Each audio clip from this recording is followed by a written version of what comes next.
धन्वन्तरिमादिदेवम् सुरासुरैर्वन्दितपादपद्मम् लोके जरारुभयमृत्युनाशनम् दातारमीशं विविधौषधीनां शङ्खं चक्रं जलौकां दधतं मृतघटं चारुदोर्भिश्चतुर्भिः सूक्ष्मस्वच्छातिहृद्यं शुकपरिविलसन् मौलिमम्भोजनेत्रम् कालाम्भोदोज्ज्वलाङ्गं कटितटविलसच्चारुपीताम्बराढ्यं वन्दे धन्वन्तरीतं निखिलगदवन् प्रौढदावाग्निलीलं प्रौढदावाग्निलीलं प्रौढदावाग्निलीलम्।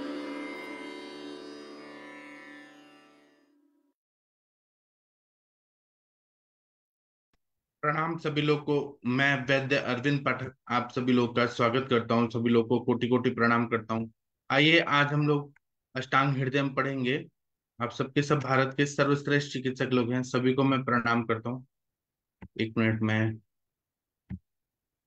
यहाँ पर आप लोग को स्क्रीन पर लेके आ रहा हूँ, एक मिनट रुक जाइए बस।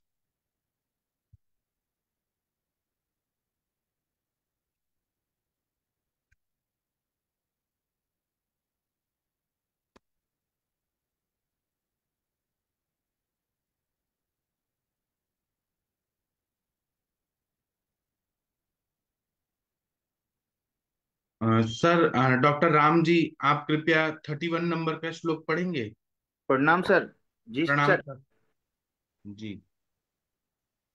सेवातिचरणा सोप संयुक्ता अतिवय वायता। बोलिए। सेवाति चरणा शोफ संयुक्ताति वैवायत। इसका हिंदी वाला पढ़ेंगे। अतिचरणा के लक्षण। हाँ, ये पढ़ दीजिए 31 नंबर। यही अति मैथुन से शोफ युक्त होने पर अति चरणा कहती है। हाँ, अभी वातला वातिकी योनि व्यापक बताया। चरक संहिता में वातला बोला है शब्द, यहाँ पे वातिकी बोला है। वही अगर अति मैथुन कर लेती है तो स्वेलिंग हो जाती है बहुत ज्यादा इंटरकोर्स करने से, इसलिए अति चरणा योनि व्यापक ऐसा कहलाती है। इसके बाद में इसका टीका पढ़ दीजिए। सेवा सेवातिचरणा श्रव युक्ता अति वायात स्यात्। हाँ, जो अति चरना है वो शोथ युक्त रहती है और अति व्यवहाय होने से उसको अति चरना ऐसा कहा जाता है। 32 नंबर का श्लोक है। आदरणीय महाजन सर, आप कृपया पढ़ दीजिए। हाँ जी, प्रणाम सर, सभी को प्रणाम। प्रणाम। मैथुन आदि अति बालाया पृष्ठ संगो रुक वक्षणम। मैथुनाति दति बलाय भक्षणम। रुजन संधुष्येत योनि वायु चरणेति सा। रुजन संदूषे योनि वायु चरणेति सा। इसका हिंदी वाला पढ़ते हैं, प्राक चरणा। हाँ, ये प्लीज पढ़ दीजिए। हाँ जी, 32 का। प्राक चरणा अति बाला, बहुत छोटी आयु की कन्या में मैथुन करने से वायु पीठ जंगा और वंशन में वेदना करती हुई योनि को दूषित करती है। इसको प्राक चरणा कहते हैं। हाँ, मतलब जो वो अवस्था में नहीं आई है कि मैथुन हो सके, ऐसी छोटी कन्या के साथ अगर मैथुन हो जाता है तो उसको वायु जो है प्रकोपित हो जाती है। पीठ में, जंघा में और वंक्षण में, ग्रॉइन एरिया, थाइज में और बैक में बहुत पेन होता है। और योनि को दूषित करती है, इसको प्राकचरणा ऐसे कहते हैं। ये पढ़ दीजिए हाँ जी। 32 का। मैथुनाद अति बाल्या पवन पृष्ठ जंगो वक्षण पीठ्यन योनि संदूष्येत प्राक चरणेति सा स्यात्। हाँ, मैथुन जो है अति बालाया, बहुत छोटी बच्ची है, उसके साथ अगर मैथुन हो गया है तो वायु जो है, पवन जो है, वह पृष्ठ में, जंघा में और वंक्षण में पीड़ा करता है और योनि को दूषित कर देता है। इसको प्राकचरना ऐसे कहते हैं। चलिए 33 नंबर का जो श्लोक है कोई पढ़ दीजिए। डॉक्टर दिनेश जी आप पढ़ देंगे? ट्राई करिए सर। या प्रदीप सर आप पढ़ देंगे 33 नंबर का श्लोक? जी सर, नमस्कार। हाँ प्रणाम सर। वेगोदावर्तनाद्योनि प्रपीडयति मारुतः।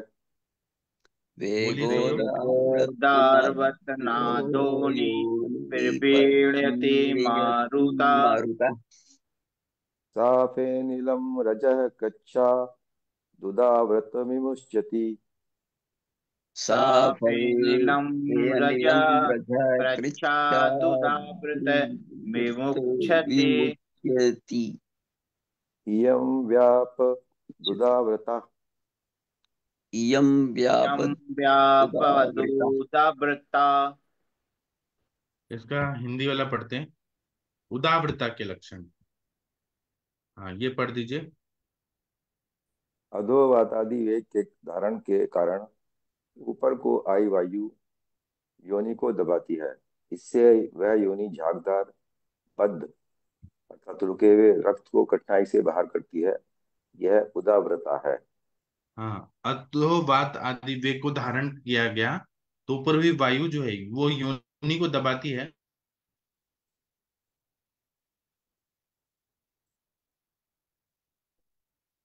अथवा योनि है वो चल जाती है। जब अधोवात सारे वेगों को रोका जाएगा तो अपान वायु दूषित हो जाती है।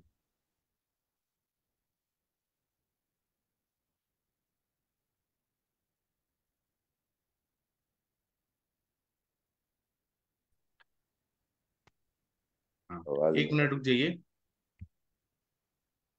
हाँ 33 का पढ़ दीजिए। वेगोदावर्तनेन मारुतो योनि प्रकर्षेण पीडयति। तत् सा योनि फेनिल रज कच्छादुदाव्रत विसर्जति। एषा व्याप दुदाव्रताख्या। हाँ, वेगोदावर्तनेन मारुतेन योनि प्रकर्षेण पीड़यति। जब वेगों को धारण किया जाता है तो उदावर्त हो जाता है, और जो वायु है योनि को प्रकर्ष से पीड़ा करती है। ततस सा मतलब वो योनि जो है वो रजयुक्त और कृच्छ मतलब कठिनाई से रक्त को निकालती है। इसको हम लोग उदावरता ऐसा बोलते हैं। चलिए 34 नंबर का जो श्लोक है ये कोई पढ़ दीजिए। डॉक्टर राम जी आप पढ़ दीजिए। जी सर। जी। 34 का सर। हाँ। जा जात्रघी यदानिल जातग्नि तु जातकनितु यदा यदा निल न अनिल। जातं जातं सुतहन्ति रोक्षा दुष्टार्थ बोधभम। जातं तं जातं जातं सुतहन्ति सुतहन्ति रोक्षाद्यु अष्टाटव रोक्षादुष्टार्थबोधभम्। उद्भवम्। हाँ इसका हम हिंदी वाला पढ़ेंगे।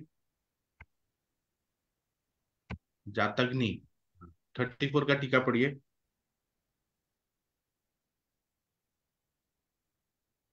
जब प्लीज। वायु रुक्ष हाँ। गुण की प्रबलता से दुष्टार्ताव से उत्पन्न पुत्र को बार बार नष्ट कर देती है, उसे जातग्नि कहते हैं। हाँ, जो वायु रुक्ष गुण की प्रबलता से दुष्टार्थों से उत्पन्न पुत्र को बार बार नष्ट करती है, जिसको हैबिचुअल एबॉर्शन बोलते हैं, तो इसको जातग्नि ऐसे बोलते हैं। इसका हम टीका पढ़ेंगे। हाँ ये पढ़ दीजिए 34 का टीका।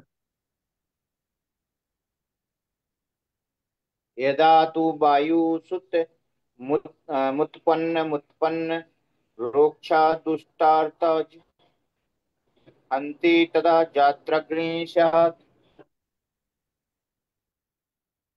तो इसका मतलब है कि वायु जो है, जो संतान उत्पन्न होते हैं उनको वायु जो है वो रुक्ष होने से आर्तव को पूरा ड्राई कर देती है, रुक्षता पूर्ण कर देती है। तो वह संतान को हमेशा अनुत्पन्न, मतलब वो संतान को बार बार मार देती है, तो जातग्नि, ऐसा योनि व्यापत का है। चलिए 35 नंबर का जो श्लोक है ये कौन पढ़ेगा? डॉक्टर महाजन सर आप पढ़ सकते हैं 35 हाँ जी, नंबर? हाँ जी, हाँ जी, जी। पढ़ देता हूँ। अत्याशाताया विषम स्थिताया सुरते मारुत। आत्याशिताया विषम त्याशिताया विषम स्थिताया स्थिताया सुरते सुरते मारुत। मरुतः। अनेन उत्पीड़ितो योने स्थितः स्रोतसी वक्रियेत। अनेनोत्पीडितो अन्येनोत्पीड़ितो योने स्थित योने स्रोतसी स्थित वक्र्येत। स्रोतिषि वक्रेत। सास्थि मास मुखम तीव्र रुजा अंतर्मुखीति सा। साथी शास्त्रिमासमुखं मास तीव्र सास्ति मास मुखम मुखम तीव्र ऊर्जमन्तर्मुखीति सा। रूजमंतुर्मुखे रुजुमंतमुखी क्षतिसा। इसका हिंदी वाला पढ़ेंगे। अंतर्मुखी के लक्षण, ये पढ़ दीजिए। हाँ जी। अंतर्मुखी अतिशय पेट भरकर भोजन करके विषम स्थिति में मैथुन करने पर योनि के स्रोत में स्थित वायु अन्न से पीड़ित होकर योनि के मुख को अस्थि तथा मांस के साथ टेढ़ा कर देती है। इसमें अतिशय वेदना होती है। ये अंतर्मुखी है। हाँ, अगर कोई पेट भर के भोजन करे और विषम स्थिति में है और मैथुन करे, तो योनि के स्त्रोत में स्थित वायु अन्न से पीड़ित होकर योनि के मुख को अस्थिता मांस के साथ टेढ़ा कर देती है, अंदर की तरफ कर देती है। इसमें बहुत पेन होता है, इसको अंतर्मुखी योनि व्यापक कहते हैं। हाँ, ये चरक में नहीं बताया है, अंतर्मुखी वाग्भट में बताया। हाँ, इसका टीका पढ़ दीजिए। हाँ जी। अति सुहिताया विषम स्थित्या विधुवने पवनो अन्ने उत्पीड़ितो योने संबंधिनी स्रोतसी स्थितो मुख योनिरेव वक्री कुर्यात् अस्थि मासेन स दारुण पीड़ सान्तर्मुखी उच्यते।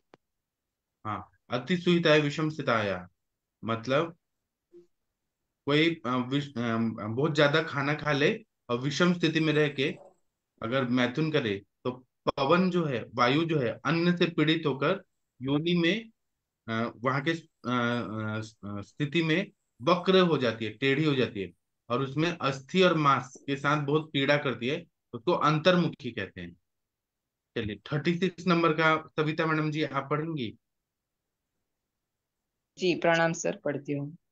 हाँ। मातलाहार सेविन्यां जनन्या कुपितो नीलः। वातलाहार वातलाहार सेविन्याम वातलाहार जनन्या कुपितो सेविन्याम अनिलः। तो अनिल। जन्या कुपितो अनिला। स्त्रियो योनिमनुद्वारा कुर्यात् शुचिमुखीति सा। स्त्रियो स्त्रियो योनि योनि प्रियो योनि द्वारा द्वारा कुर्यात् मणुद्वारा कुर्यात् कुर्यात् शुचिमुखी सा। शुचि शुचिमुखीति सा। मुखति सा। हाँ, इसका टीका पढ़ दीजिए। शुचिमुखी। जी। वातल आहार को सेवन करने वाली माता में कुपित वायु स्त्री की योनि को सूक्ष्म मुख वाली कर देती है। यह सूचिमुखी कहती है। हाँ, वातल आहार का सेवन करने वाली माता में वायु कुपित हो जाती है, और स्त्री की योनि को सूक्ष्म मुख वाली, जो वजाइनल ओरिफिस होता है ना, वो एकदम पिन होल जैसा हो जाता है, छोटा हो जाता है, उसको सूचीमुखी, सूची मतलब सुई, ऐसा हो जाती है, उसको पिन होल वजाइनल ओरिफिस कहते हैं। हाँ, ये पढ़ दीजिए। ठीक है, जी आया सविता नहीं मैडम अभी तक। अभी आया नहीं, देखिए। हाँ अभी आया, अभी आया। हाँ। वातला आहार सेविन्या मातरी वायु कुपित स्त्रियो गर्भस्थाया सूक्ष्म द्वारा योनि कुर्यात् शुचिमुखी सा स्यात्। हाँ, जो स्त्री वायु का ऐसा आहार का सेवन करती है, उसके उसका जो वायु है कुपित हो जाता है, और गर्भ में जो योनि का द्वार है सूक्ष्म द्वार कर देती है, उसको सूचिमुखी ऐसा कहा जाता है। चलिए इसका आगे का टीका पढ़ते हैं। 37, 37 का सविता मैडम आप ही पढ़ दीजिए, कितना अच्छा पढ़ी हैं आप। पढ़ हाँ देती हूँ इसमें। हाँ। वेग रोधा। वेगरोधादृतौ वायुर्दुष्टो विन्मुत्रसंगहम् वेगारो वायु वेगरोधाद्रुतो दुष्टो वायुर्दुष्टो विमुत्र संग्राम विण्मुत्र संघनम् करोति योने शोष च शुष्काख्या वेदना क्रोति करोति करोति योनि योने शेषोच शोष च शुष्काख्या शुष्काख्या शुष्काख्याति साति विदेना। वेदना। हाँ, इसका टीका पढ़ना है, हिंदी वाला पढ़ना है 37 का। एक मिनट। हाँ, शुष्का के लक्षण पढ़िए हाँ, प्लीज। ऋतुकाल के उपस्थित वेग को रोकने से कुपित वायु मलमूत्र का अवरोध करती है और योनि को सुखाती है। इसको शुष्का योनि कहते हैं। इसमें बहुत वेदना होती है। हाँ, आजकल भी जो ये हार्मोन्स खा के मेंसेस को आगे पीछे किया जाता है ना, वैसे पहले भी किया जाता था। और कृत्रिम रूप से जब वेगों को रोकते हैं, ऋतुकाल के उपस्थित वेग को रोकने से, अब ऐसा नहीं। अच्छा, और उसमें भी ये बोल रहे हैं कि मल और वायु का और मूत्र का अवरोध करते हैं, अगर ये वाले वेग रोकते हैं। और जो मेंसेस को भी आगे पीछे करते हैं उनसे भी, हार्मोन से, ये तो आजकल देखा जाता है, तो योनि सूख जाती है, ड्राई वजाइना हो जाता है। इसको शुष्क योनि कहते हैं, इसमें बहुत वेदना होती है, बहुत पेन होता है। चलिए इसका टीका पढ़ दीजिए 37 का। हाँ, ऋतौ वेगधारणात् वायुर्दुष्टो विन्मूत्र संग्रह करोति योने शोष च करोति सा शुष्क संज्ञा अतिरुजा स्यात्। हाँ, जो ऋतु काल है, जब मेंसेस आ रहे हैं उसमें वेगों का धारण किया जा रहा है, तो वायु जो है वो दुष्ट हो जाती है। और क्यों हो रही है? तो पुरुष का वेग और मूत्र का वेग रोका जा रहा है। योनि च शोष करोति, योनि जो है सूख जाती है, उसको शुष्का योनि व्यापक कहते हैं। उसमें अति रुजा, मतलब डिस मेनोरिया ऐसा होता है, बहुत पेन होता है, पेनफुल वो होता है। चलिए 38 नंबर का श्लोक कोई पढ़ दीजिए प्लीज। कौन पढ़ना चाहेगा? मैं पढ़ता हूँ सर। हाँ सर पढ़िए। षडहातु सप्त रात्राद्वा शुक्र गर्भाशयान्मरुत्। षडः षडानत सप्तरात्रात् वा सप्तरात्राद्वा शुक्रगर्भाशयान् शुक्रगर्भाशय मारुत। वमे सरुडनीरुजो वा यस्याः वसा वामिनी मता। वमेत्सरूढपत्नीरुजो वा यस्या सा वामिनी मता। वामिनी मता। हाँ, इसका हिंदी वाला पढ़ते हैं। एक मिनट। वामिनी योनि व्यापक के लक्षण, ये पढ़िए। जिसके गर्भाशय से 6 या 7 दिन पीछे दर्द के साथ या बिना दर्द के वायु शुक्र को बाहर निकाल देती है, उसे वामिनी कहते हैं। मतलब इसमें क्या होता है कि इंटरकोर्स हो गया है, लेकिन वो जो शुक्र है वो 7 दिन या 6 दिन के बाद बिना पेन के, बिना दर्द के शुक्र को बाहर निकाल देती है, तो वो कंसीव नहीं हो पाती है, तो वामिनी योनि व्यापक बोलते हैं। ऐसा इनफर्टिलिटी के केसेस में दिखता है। हाँ, ये पढ़िए 38 नंबर का टीका पढ़ दीजिए। षडहेन हेनाव्या याव्या यवा सप्ताहेन गर्भाशयाद्वायु सरुजो नीरुजो घा यस्या शुक्र वमेत सा वामिनी गदिता। हाँ, मतलब 6 दिन अथवा 7 दिन बाद, एक सप्ताह बाद गर्भाशय में वायु जो होती है वो पेनफुल या बिना पेनफुल पेन के शुक्र को वमित, शुक्र का वमन कर देती है, उसको वामिनी ऐसा नाम कहा गया है। 38 नंबर का जो श्लोक है कोई पढ़ दीजिए, आदरणीय राम जी आप पढ़ देंगे। 39 पढ़ना है। जी सर। 39, हाँ पढ़ यूनो दीजिए। वातोपतप्त्या स्त्री गर्भे बीज दोषता यो नो योनो वातो योऽन्तो वातोपतप्त्या वातोपतप्तायास्ति गर्भे गर्भे बीजदोषतः बीजदोषतः गर्भे बीज दोषता। मृदे शृणनि शृणन् स्तनी सा स्यात् षण्ड संज्ञानुपकमा। मृद्वे नृभ्रे शून्यस्तनी च स्यात् शून्यस्तनी च स्यात् स्यात् षण्डसौर्यानुपक्रमा। संज्ञा षड अनुक्रमा। संज्ञानुक्रम। हाँ, ये षंडी योनि व्यापक है, षंडा स्त्री। हाँ, ये हिंदी पढ़ दीजिए।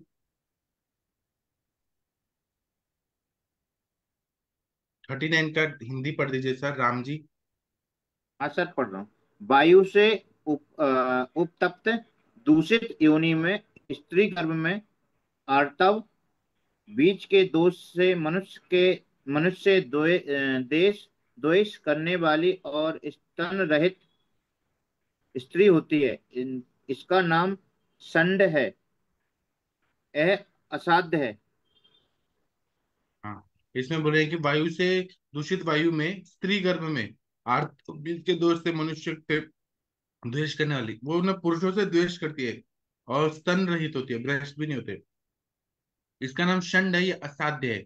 ऐसे मैंने बहुत सारे पेशेंट देखे हैं, ये षंडा योनि व्यापक होती है। वक्तव्य में बोल रहे, यदा ह्यस्या शोणिते गर्भाश बीज भाग प्रदोष मापद्यते तथा वंध्या जनेति चरक।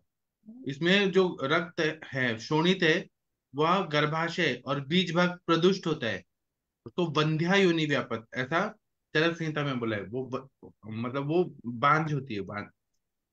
चलिए इसका टीका पढ़ दीजिए, 39। दे दो।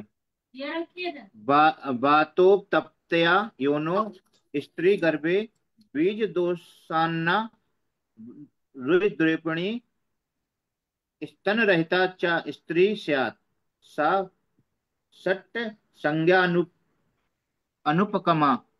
हाँ, वातोपतप्ताया योनो, जो वायु से प्रकोपित हुए योनि है, स्त्री गर्भ जो है, वो कंजेनाइटल एनोमली है, बीज दोषों से उत्पन्न है और नर द्वेषणी, मतलब पुरुषों से उनको हेट रहता है।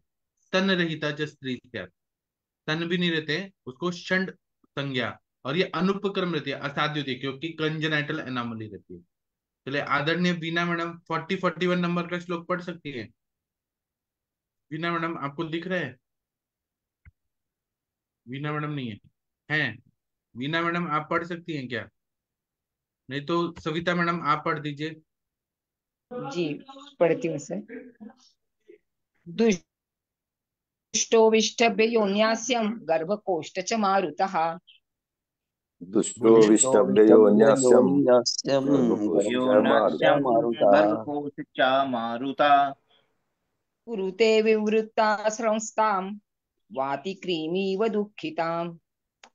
कुरुते कुरुते कुरुते विवृता विवृता विवृता संस्थां संस्थतां वाति वातिकीमिव कीमिव दुःखिताम्। दुःखिताम्। दुःखिताम्। उत्सन्नमासा तामाहुर्महायोनि महारुजाम्।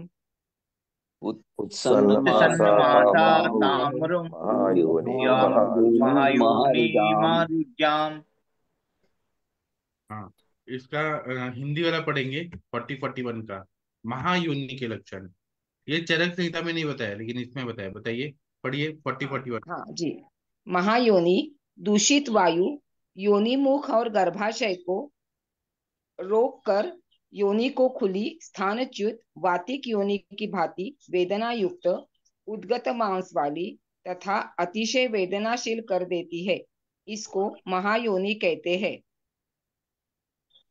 हाँ, ये दूषित वायु है, योनि मुख और गर्भाशय को रोककर योनि को खुली, स्थानच्युत मतलब डिसलोकेट हो रहा है ना, और प्रोलैप्स जैसा हो रहा है, वाती होने की भांति वेदना युक्त कर देती है, उद्गत मांस वाली और अतिशय वेदनाशील, बहुत पेनफुल कर देती है, तो महायोनि कहते हैं। ये वायु की वजह से होती है। इसका टीका पढ़ दीजिए 40-41।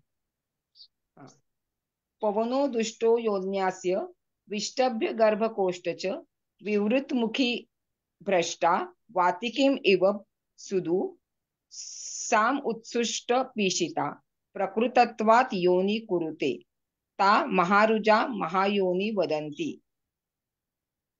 हाँ, तो इसका मतलब ये है कि वायु जो है वो दुष्ट होके योनि में विष्टंभ्य ऐसे रोक कर गर्भ कोष्ठ को विवृत मुखी कर देता है, भ्रष्ट कर देता है, टेढ़ा मेढ़ा कर देता है, और प्रोलैप्स कर देता है, वजाइना का प्रोलैप्स कर देता है, और वायु की वजह से होता है।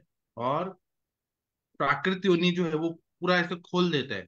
इसमें ता महारुजा महायोनि बदनते, उसमें बहुत पेन होता है, बहुत पेनफुल होता है, उसको महायोनि कहते हैं।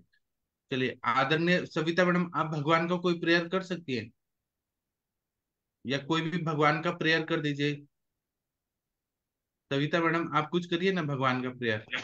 हाँ जी सर। हाँ, सर्वेपि सुखिनः सन्तु, सर्वे सन्तु। सर मैं सर तो नेटवर्क प्रॉब्लम आ रहा है। हाँ, तो कोई और कर दीजिए। डॉक्टर राम जी, आप भगवान का प्रेयर कर दीजिए। डॉक्टर राम जी या महाजन सर, 2 लाइन भगवान का प्रेयर कर दीजिए। आवाज आ रही है? महाजन सर, प्रणाम सर, प्रणाम। आप कर दीजिए प्लीज, भगवान का कोई प्रेयर कर दीजिए। एक हाँ लाइन, जी, 2 लाइन। गायत्री मंत्र पढ़ देता हूँ। हाँ जी। ओम भूर्भुवः स्वः तत्सवितुर्वरेण्यं भर्गो देवस्य धीमहि धियो यो न प्रचोदयात्।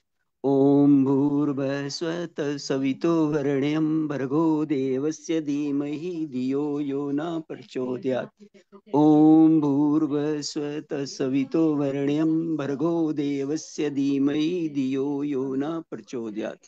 सबको प्रणाम, सबका दिन शुभ हो। नमस्कार सब। हाँ, अभी सभी लोग को धन्यवाद। आज मैं शाम को ट्रैवलिंग करूंगा, तो मैं आज शाम का शायद सेशन नहीं कर पाऊंगा, उसके लिए क्षमा प्रार्थी हूँ। कल सुबह सेशन होगा, और कल से रेगुलर सारे सेशन शुरू हो जाएंगे। ठीक है, तो थैंक यू, प्रणाम सभी लोगों को। अब हम कल सुबह मिलते हैं। Thank you. हाँ सर।